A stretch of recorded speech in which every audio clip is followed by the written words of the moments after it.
नमस्कार दोस्तों, इकोनॉमिक्स की रिवीजन क्लास में आप सभी का स्वागत है। आज का जो इम्पोर्टेंट टॉपिक शामिल किया गया है वो है मुद्रा एवं बैंकिंग प्रणाली से संबंधित है। ये इकोनॉमिक्स का काफ़ी ज़्यादा इम्पोर्टेंट टॉपिक है। इससे संबंधित प्रश्न अनेक एग्जाम्स में पूछे गए हैं। तो आज इससे संबंधित टॉपिक का रिवीजन करेंगे। हम प्रत्येक दिन टॉपिक वाइज क्लास का रिवीजन करते हैं और इसी तरह से इकोनॉमिक्स की जो क्लासेस हैं वो पूरी रिवीजन हो जाएगी लगभग 10-12 क्लासों में। तो आज ये हमारी तीसरी क्लास है। इससे पहले 2 क्लास इकोनॉमिक्स के हो चुकी हैं। तो अगर आप सबने नहीं देखी है तो उन्हें प्लेलिस्ट में जाकर ज़रूर देख लें। तो आइए आज की क्लास प्रारंभ करते हैं। मुद्रा से संबंधित एक फैक्ट है कि कोई भी वस्तु जो सभी प्रकार के आर्थिक व्यवहारों जिसमें ऋण भी सम्मिलित है को पूरा करने में तथा भुगतान के माध्यम के रूप में सामान्यतः स्वीकार की जाती है उसे मुद्रा अर्थात मनी कहते हैं। नेक्स्ट आता है कि भारत में सर्वप्रथम कागजी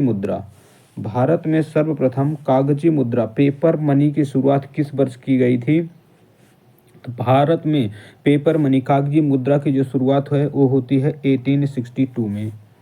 किस प्रकार की मुद्रा में बाह्य मूल्य फेस वैल्यू के साथ साथ उसका आंतरिक मूल्य भी निहित होता है? तो धातु मुद्रा जो होती है उसका बाह्य मूल्य होने के साथ साथ उसका एक आंतरिक मूल्य भी होता है।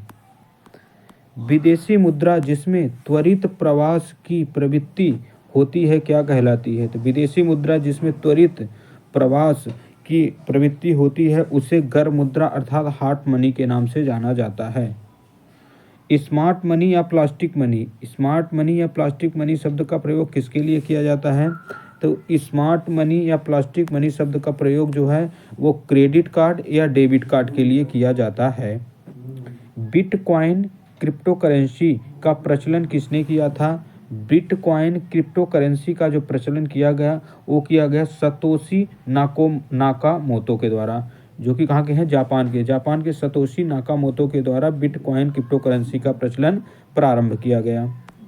अगला आता है कि भारतीय रुपया वर्ष 1957 तक 16 आनों में विभाजित था। इसके पश्चात दार्शनिक मुद्रा प्रणाली डेसिमल करेंसी सिस्टम अपनाई गई जिसमें क्या था और 1 रुपये को 100 समान पैसों में बांटा गया।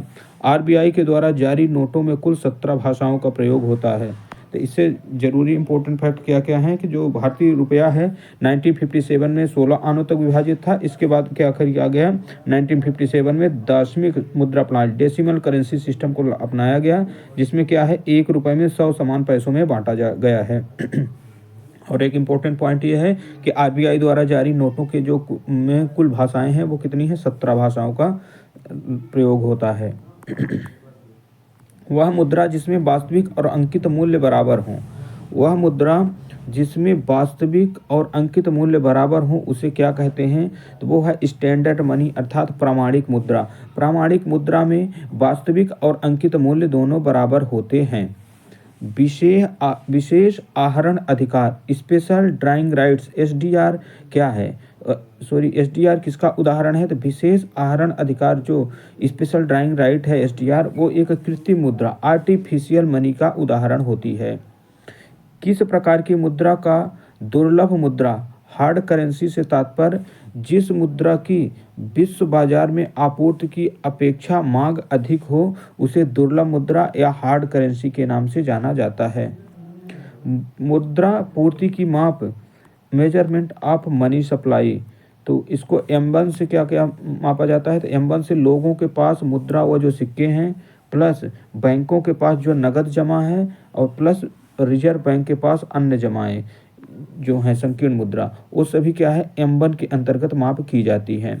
M2 के अंतर्गत क्या क्या है? तो जो M1 के साथ साथ इसमें डाकघरों की माप को भी शामिल किया जाता है। M3 के अंतर्गत M1 के साथ साथ इसमें बैंकों के पास सावधि जमाएं अथवा समय जमाएं शामिल होती हैं। M4 के अंतर्गत M3 प्लस डाकघरों में कुल जमा मांग एवं सावधि जमा शामिल होती है। तो तरलता की दृष्टि से इनका अगर क्रम देखें तो सबसे पहले है M1, फिर M2, M3 और M4। सबसे ग्रेटर में है M1, फिर उससे ग्रेटर है सबसे ग्रेटर M1 है, फिर उससे लेसर है M2, फिर उससे भी लेसर M3 और फिर उस सबसे लेसर है M4 तरलता की दृष्टि से। नेक्स्ट अब आते हैं अगले क्वेश्चंस की ओर।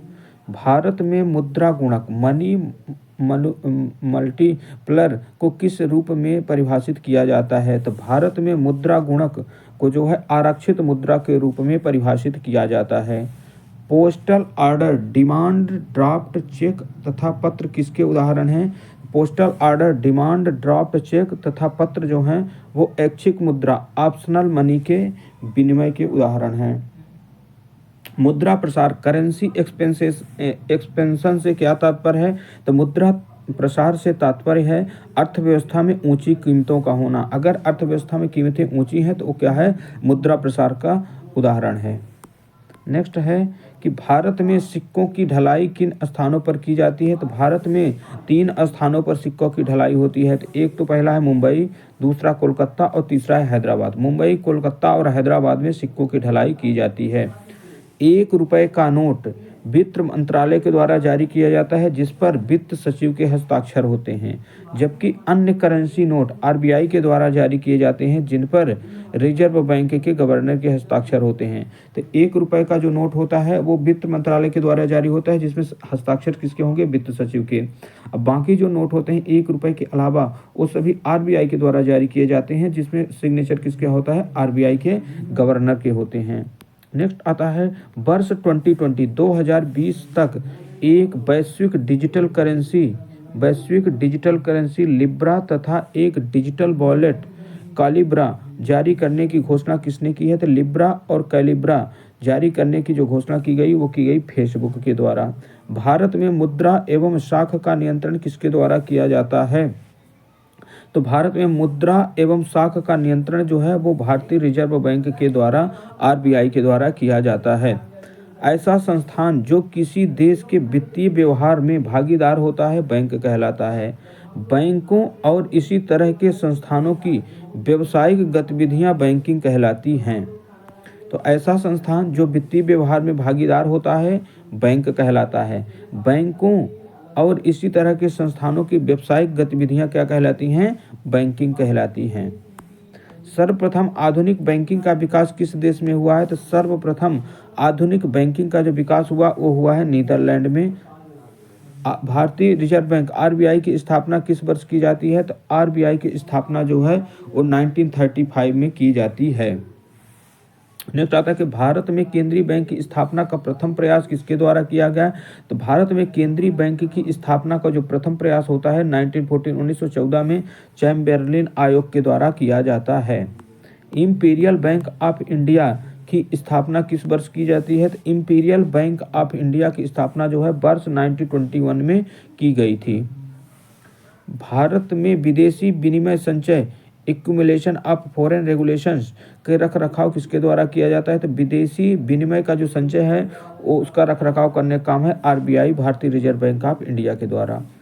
भारतीय रिजर्व बैंक को कितने मूल्य तक के करेंसी नोट छापने का अधिकार है? तो भारतीय रिजर्व बैंक को जो है 10,000 तक के करेंसी नोट छापने का अधिकार प्राप्त है।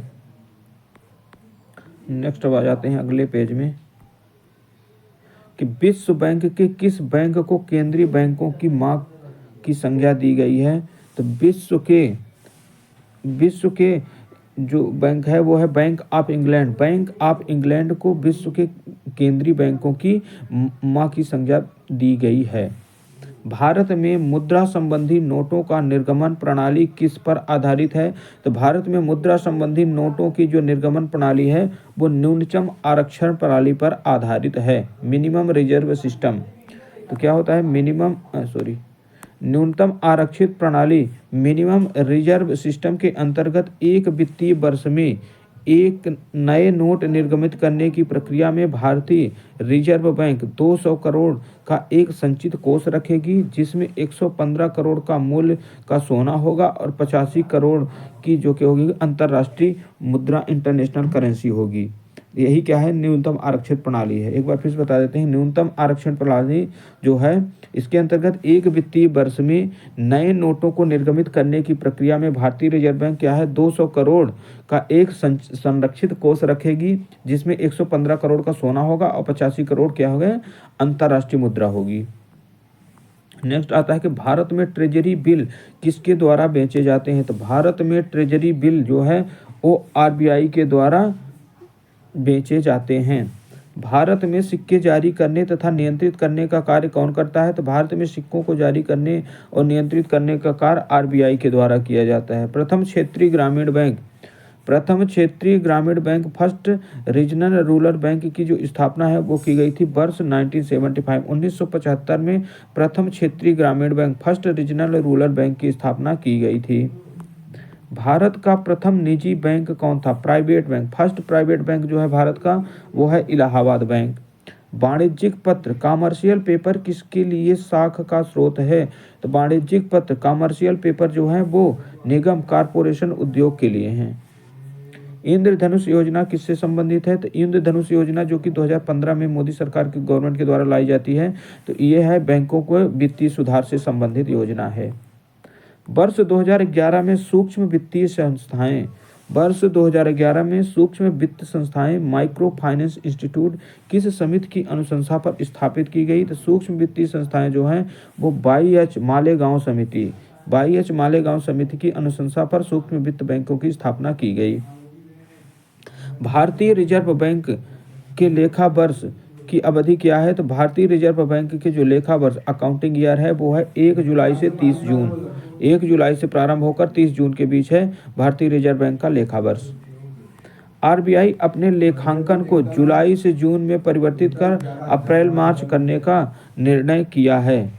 इसके अंतर्गत आगामी लेखा वर्ष जुलाई 2020 से 31 मार्च 2021 तक 9 महीनों की अवधि तक का होगा। उसके पश्चात सभी लेखा वर्ष 1 अप्रैल से 31 मार्च तक होंगे। आरबीआई ने क्या किया है, पहले जो लेखा वर्ष जुलाई से जून के बीच रहता था उसको परिवर्तित करके 1 अप्रैल से 31 मार्च के बीच कर दिया गया है। नेक्स्ट आते हैं कि भारत में बैंकों का जो प्राथमिक क्षेत्र ऋणदान से क्या तात्पर्य है। तो प्राथमिक क्षेत्र ऋणदान से तात्पर्य है कृषि, लघु एवं छोटे उद्यम तथा दुर्बल वर्गों को ऋण देने से है। तो कृषि, लघु, छोटे उद्यम तथा दुर्बल वर्गों को ऋण देने से संबंधित है क्या प्राथमिक क्षेत्र ऋणदान। नेक्स्ट है वर्ष 2008 में वित्तीय क्षेत्रों में सुधार हेतु जिस समिति का गठन किया गया उसके अध्यक्ष कौन थे। तो वर्ष 2008 में रघुराम राजन समिति का गठन किया गया जिसका कार्य था वित्तीय क्षेत्रों में सुधार करना। वाणिज्यिक बैंक किस सूची के अंतर्गत आते हैं। तो जो वाणिज्यिक बैंक हैं वो संघ सूची के अंतर्गत शामिल हैं। नेक्स्ट अब आते हैं भारतीय रुपया विश्व की 5वीं ऐसी मुद्रा है जिसका अपना प्रतीक सिंबल है जिसका चिन्ह आर डी उदय कुमार के द्वारा डिजाइन किया गया है। तो भारत का जो रुपया है उसका अपना एक प्रतीक चिन्ह है और भारत ऐसी क्या है विश्व की 5वीं ऐसी मुद्रा है जिसका अपना एक प्रतीक चिन्ह होता है और यह जो है डिजाइन किया गया था डी उदय कुमार के द्वारा। नरसिम्हन समिति का संबंध किससे है। तो नरसिम्हन समिति का संबंध बैंकिंग संरचना में सुधारों से है। बैंकिंग संरचना में सुधारों से संबंधित है क्या नरसिम्हन समिति। भारत में व्यावसायिक बैंकों द्वारा साख सृजन कौन नियंत्रण करता है। तो भारतीय व्यावसायिक बैंकों द्वारा साख सृजन क्रेडिट क्रिएशन जो है आरबीआई बैंक के द्वारा किए जाते हैं। ग्रामीण परिवारों को सीधे ऋण कौन प्रदान करता है। तो ग्रामीण परिवारों को सीधे जो ऋण प्रदान करता है वो करता है क्षेत्रीय ग्रामीण बैंक एवं भूमि विकास बैंक। क्षेत्रीय ग्रामीण बैंक और भूमि विकास बैंक के द्वारा ग्रामीण परिवारों को सीधे ऋण उपलब्ध करवाए जाते हैं। किसान क्रेडिट कार्ड केसीसी किससे संबंधित है। तो केसीसी का जो संबंध है उपयोग एवं निवेश साख से। यह क्या है किसानों को ऋण देने से संबंधित कार्ड है। नेक्स्ट आता है कि भारतीय रिजर्व बैंक का मुख्यालय हेडक्वार्टर कहाँ है। तो आरबीआई का हेडक्वार्टर जो है वो है मुंबई में स्थित है। आरबीआई के 4 प्रेस हैं, 4 मुद्रणालय हैं जहाँ बैंक नोटों का निर्माण होता है। एक तो है देवास जो कि मध्य प्रदेश में स्थित है, दूसरा है नासिक जो महाराष्ट्र में है, तीसरा है जो कि मैसूर कर्नाटक में है और चौथा अंतिम है सालबोनी वेस्ट बंगाल में।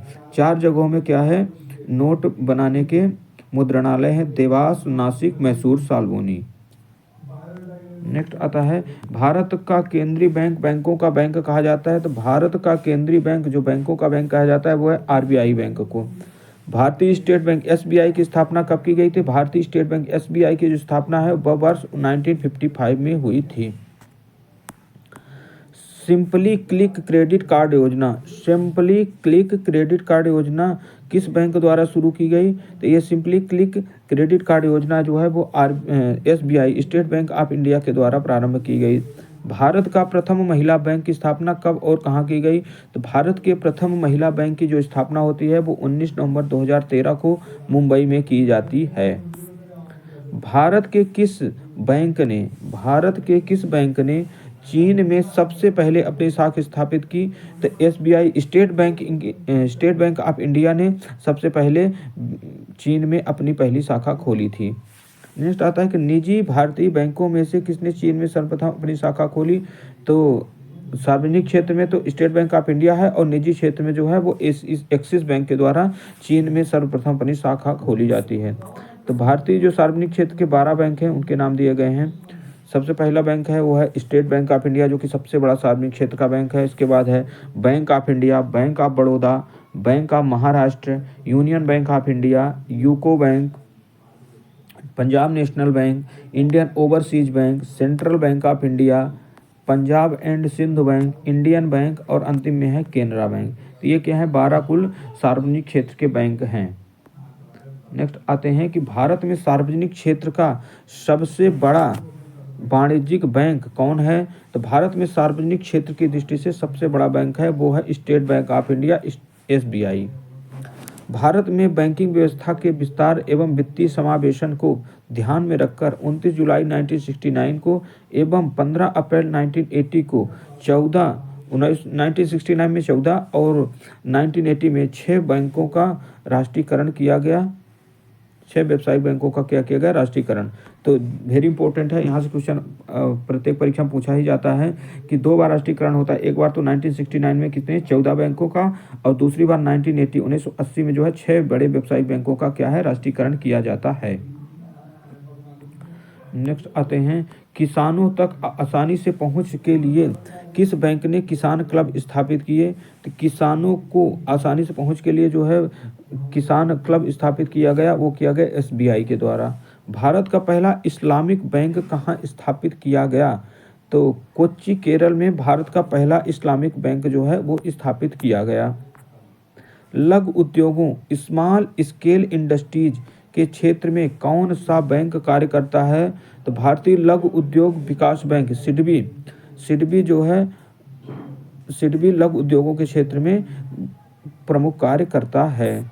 नेक्स्ट आता है प्रथम बैंक क्रेडिट कार्ड कब और किस देश के द्वारा निर्गत किया गया? तो प्रथम बैंक जो क्रेडिट कार्ड का निर्माण किया गया तो वो किया गया बैंक ऑफ अमेरिका के द्वारा 1959 ईस्वी में। क्षेत्रीय ग्रामीण बैंक रीजनल रूरल बैंक की स्थापना कब हुई थी? तो क्षेत्रीय ग्रामीण बैंक रीजनल रूरल बैंक की जो स्थापना है वो 2 अक्टूबर 1975 में की जाती है। क्षेत्रीय ग्रामीण बैंक की स्थापना में केंद्र सरकार 50%, राज्य सरकार 15% और प्रायोजित बैंक जो होगा वो 35% पूंजी का निवेश करता है। तो क्षेत्रीय ग्रामीण बैंक में सबसे ज़्यादा पूंजी का निवेश करती है केंद्र सरकार के द्वारा। इसके बाद प्रायोजित बैंक 35% और राज्य सरकार जो होगी वो 15% निवेश करेगी। भारत के किन राज्यों में क्षेत्रीय ग्रामीण बैंक रीजनल रूरल बैंक जो होंगे कार्यरत नहीं हैं? तो भारत के 2 ऐसे राज्य हैं सिक्किम और गोवा ऐसे हैं जहां क्षेत्रीय ग्रामीण बैंक रीजनल रूरल बैंक कार्यरत नहीं है। भारत ने किस व्यावसायिक बैंक कमर्शियल बैंक ने सबसे पहले चलती फिरती एटीएम मोबाइल एटीएम सेवा की शुरुआत की है? तो आईसीआईसीआई बैंक के द्वारा पहला जो है चलती फिरती एटीएम मोबाइल सेवा का शुभारंभ किया गया। नेक्स्ट आते हैं लघु एवं मध्यम उद्योगों को ऋण उपलब्ध कराने हेतु लघु एवं मध्यम उद्योगों को ऋण उपलब्ध कराने हेतु किस समिति का गठन किया गया? तो लघु और मध्यम उद्योगों को ऋण उपलब्ध कराने के लिए नायक समिति 1993 में गठित की गई।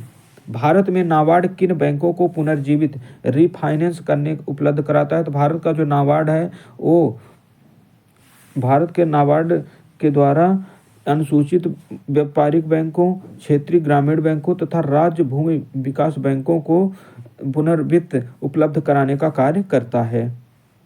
नाबार्ड का मुख्यालय कहाँ स्थित है? नाबार्ड का जो मुख्यालय है वो मुंबई में स्थित है। नाबार्ड की स्थापना शिवरमन समिति के अनुशंसा पर 1982 में की गई थी। बैंकों की पूंजी पर्याप्त कैपिटल एडिक्वेसी के मापन के लिए किस अंतर्राष्ट्रीय मानक इंटरनेशनल स्टैंडर्ड का प्रयोग किया जाता है? तो वो है बेसल मानक। बेसल मानक के द्वारा क्या है, बैंकों की पूंजी पर्याप्तता के मापन के लिए अंतर्राष्ट्रीय मानक का प्रयोग किया जाता है। 1995 में स्थापित ग्रामीण अब स्थापना विकास कोष रूरल इंफ्रास्ट्रक्चर डेवलपमेंट फंड का लेखा जोखा कौन रखता है? तो ग्रामीण अब स्थापना विकास बैंक का जो लेखा जोखा रखा जाता है वो है राष्ट्रीय कृषि एवं ग्रामीण बैंक के द्वारा किया जाता है। अगला क्वेश्चन है कि स्वाभिमान कार्यक्रम का प्रमुख उद्देश्य क्या है? तो स्वाभिमान कार्यक्रम का जो प्रमुख उद्देश्य है ग्रामीण निर्धनों के घरों तथा बैंकों को पहुंचाना। किस समिति की अनुशंसा पर भारत में जोखिम परिसंपत्तियों के 9% न्यूनतम पूंजी पर्याप्तता का प्रावधान किया गया है? तो वो है नरसिम्हन समिति। नरसिम्हन समिति की अनुशंसा पर भारत में जोखिम परिसंपत्तियों के 9% न्यूनतम पूंजी पर्याप्तता का प्रावधान किया गया है। सहकारी साख समितियों का ढांचा कैसा है? तो सहकारी साख समितियों का जो ढांचा है वो त्रिस्तरीय है। गैर निष्पादक परिसंपत्तियों से नॉन परफॉर्मिंग एसेट एनपीए से संबंधित विवादों के निस्तारण के उद्देश्य से 1993 में किस न्यायिक संस्था की स्थापना की जाती है? तो डीआरटी डेब्ट रिकवरी ट्रिब्यूनल की जो स्थापना है की गई। ऋण वसूली प्राधिकरण की स्थापना कब की गई? 1973 में, जो गैर निष्पादन एनपीए से संबंधित विवादों का क्या है, निस्तारण करेगी। कर्ज को लौटाने में समर्थ होने के बावजूद जानबूझकर कर्ज न लौटाने वाले ऋणी को किस नाम से जाना जाता है? तो कर्ज लौटाने में समर्थ है लेकिन कर्ज नहीं लौटाता है तो ऐसे ऋणी को इरादतन चूककर्ता अर्थात विलफुल डिफॉल्टर के नाम से जाना जाता है। तो इंग्लिश शब्द ही ज़्यादा इसमें प्रयोग होता है, विलफुल डिफॉल्टर। नेक्स्ट आता है केरल देश का प्रथम राज्य है।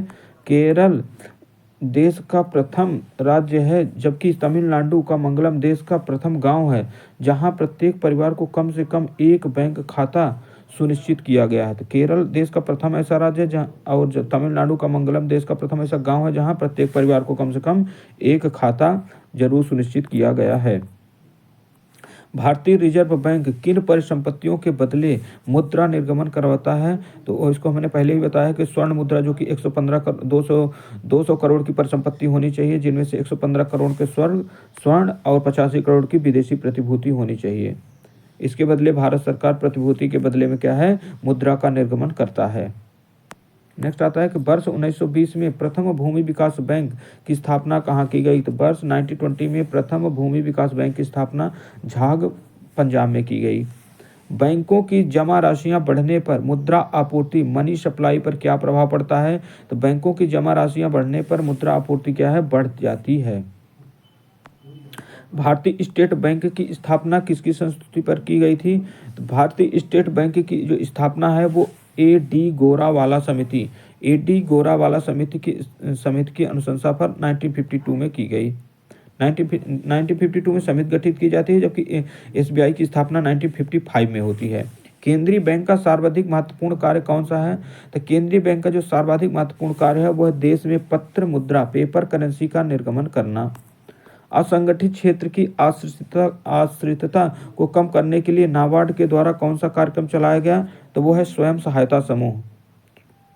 गुजरात में सेल्फ एम्प्लॉयड वुमेन एसोसिएशन सेवा और केरल में कुदुम्बश्री जैसे स्वयं सहायता समूह सूक्ष्म वित्त पोषण उद्यम प्रशिक्षण हेतु स्थापित किए गए हैं। तो गुजरात में कौन सा स्वयं सेवा संस्थान है? तो गुजरात का जो है सेल्फ एम्प्लॉयड वुमेन एसोसिएशन सेवा, और केरल का क्या है? कुदुमश्री।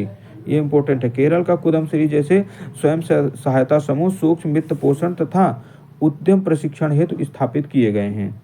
तो दोस्तों आज जो कि इकोनॉमिक्स से संबंधित महत्वपूर्ण टॉपिक था उसको हम सब ने कवर कर लिया है, रिवीजन अच्छे से कर लिया है।